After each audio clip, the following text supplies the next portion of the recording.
আসসালামু আলাইকুম ভাই। এটা 500। আচ্ছা, এগুলা দেশি ইয়া না, কি মাছ এটা? দেশাল মাছ সবগুলাই। আচ্ছা, এখানে কোনটা কি মাছ একটু বলেন তো, এটা কি মাছ? ট্যাংরা।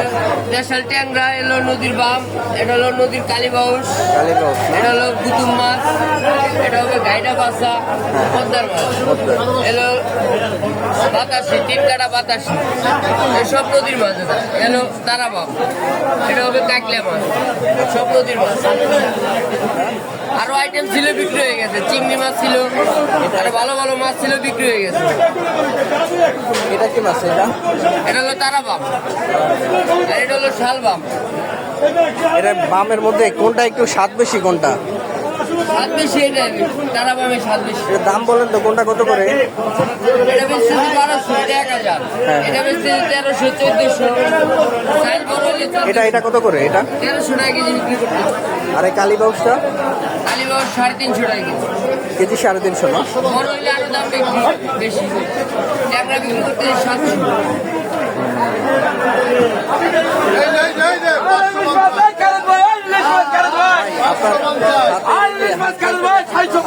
বরফের পানিতে এরকম হয়ে যায় আর কি, সাদা।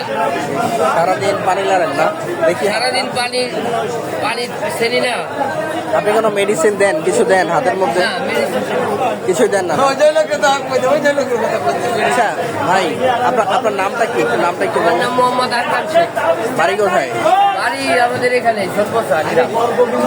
আর ইয়া উপজেলা, জেলা, উপজেলা কোন উপজেলা? জেলা ফরিদপুর। ফরিদপুর উপজেলা সদর, ফরিদপুর সদর। একটা কথা জিজ্ঞাসা করি, আপনার সারাদিনে এই যে এত পরিশ্রম করতেছেন, কয় টাকা থাকে দিন শেষে? আলহামদুলিল্লাহ, আমাদের 2000। সকাল থেকে সন্ধ্যা পর্যন্ত 2000। আলহামদুলিল্লাহ, ঠান্ডা লাগে। 2000 মতো থাকে না? আচ্ছা, আপনি মাছ কিনেন কোন জায়গা থেকে? ভাঙা টেকেরহাট থেকে। বিয়ে করছেন? বিয়ে শাদী করছেন? ছেলে মেয়ে বাচ্চা কাচ্চা আছে? ছোট মেয়ে আছে। ফ্যামিলির জন্য এই কষ্টটা করতেছেন, তাই তো? যাক, আলহামদুলিল্লাহ, আল্লাহ আপনার ব্যবসায় বরকত দিন। তাইলে এখানে ভাই এই যে এই কাইকা মাছটা, হ্যাঁ, এটা কি স্থানীয় লোকাল না? 600 টাকা কেজি। ফ্রেশ তো না মাছটা? একদম ফ্রেশ। এই বাইনটা দেখানো তো দেখা যায় না। সকালে আসলে আরো ভালো ভালো মাছ বিক্রি করি। মাছ শেষের দিকে না? শেষের দিকে। আর ইলিশটাও কি আপনার না ভাই? ইলিশ আমাদের বড় ভাই। ইলিশটা ভাই, ইলিশ এটা কত করে দিচ্ছেন? এটা 650। 650 মোটামুটি একটু রিজনেবল। 600।